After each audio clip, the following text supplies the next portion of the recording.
Guys, welcome back po sa ating tips and tutorial.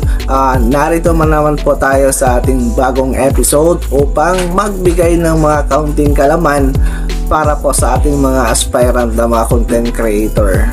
For today's video po ay pag-uusapan po natin kung paano po natin may iwasan na magkaroon ng unoriginal content na violation sa ating mga profile or page. Ang unoriginal content na violation guys ay isa po ito sa mga pinakamabigat na violation na binibigay sa atin ni Meta.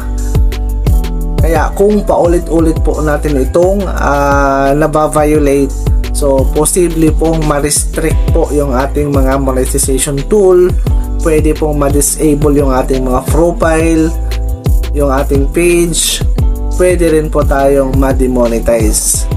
Kaya ginawa po natin ang video na ito para maiwasan po na magkaroon ng unoriginal content na violation.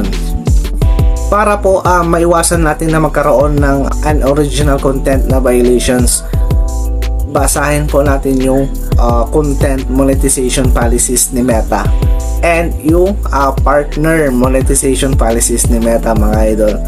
So, kailangan po natin yung reviewin, intindihin yung mga ipinagbabawal ni Meta sa content monetization and partner monetization policies.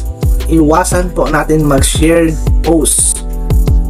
Dapat po ay maingat po tayong mag-share ng mga posts, lalong-lalo na po pag naka-turn on po yung ating professional mode.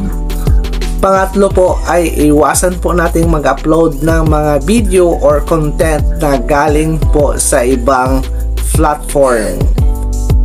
Lalo-lalo na po pag may mga watermark po ito na nakalagay sa mga content or video natin.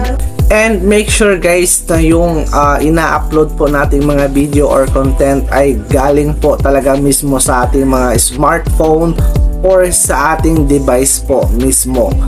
Kasi pag hindi po galing sa ating device, nadedetect po yan ni Meta kung hindi po galing sa ating smartphone yung in-upload natin na video.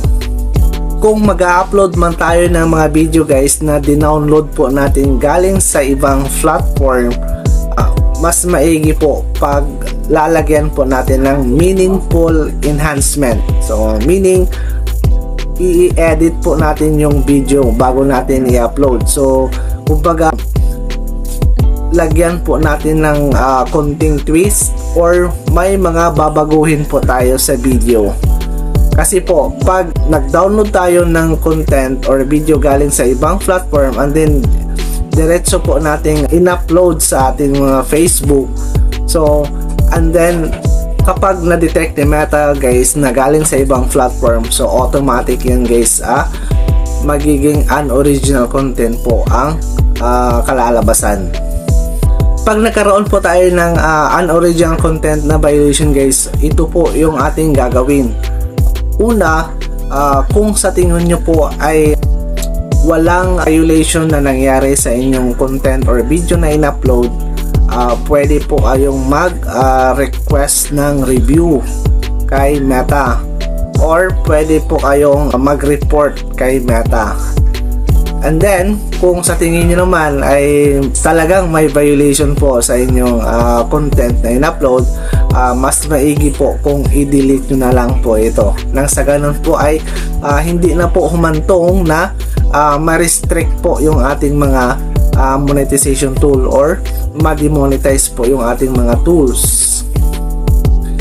So yun guys ang mga bagay na dapat nating iwasan para magkaroon ng unoriginal content na violations.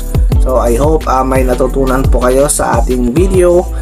And sana guys pag dumaan po sa inyong FYP ang video na ito, patap naman tayo ng reactions mga idol. And mag-iwan na rin kayo ng comment guys, and pa-share na rin po ng ating content. Pa-subscribe na rin po ng ating YouTube channel mga idol, ilalagay ko na lang dito. Yan. So ayun guys, maraming salamat po sa inyong solid na suporta, and God bless po sa inyong lahat, and amping kanunay mga idol.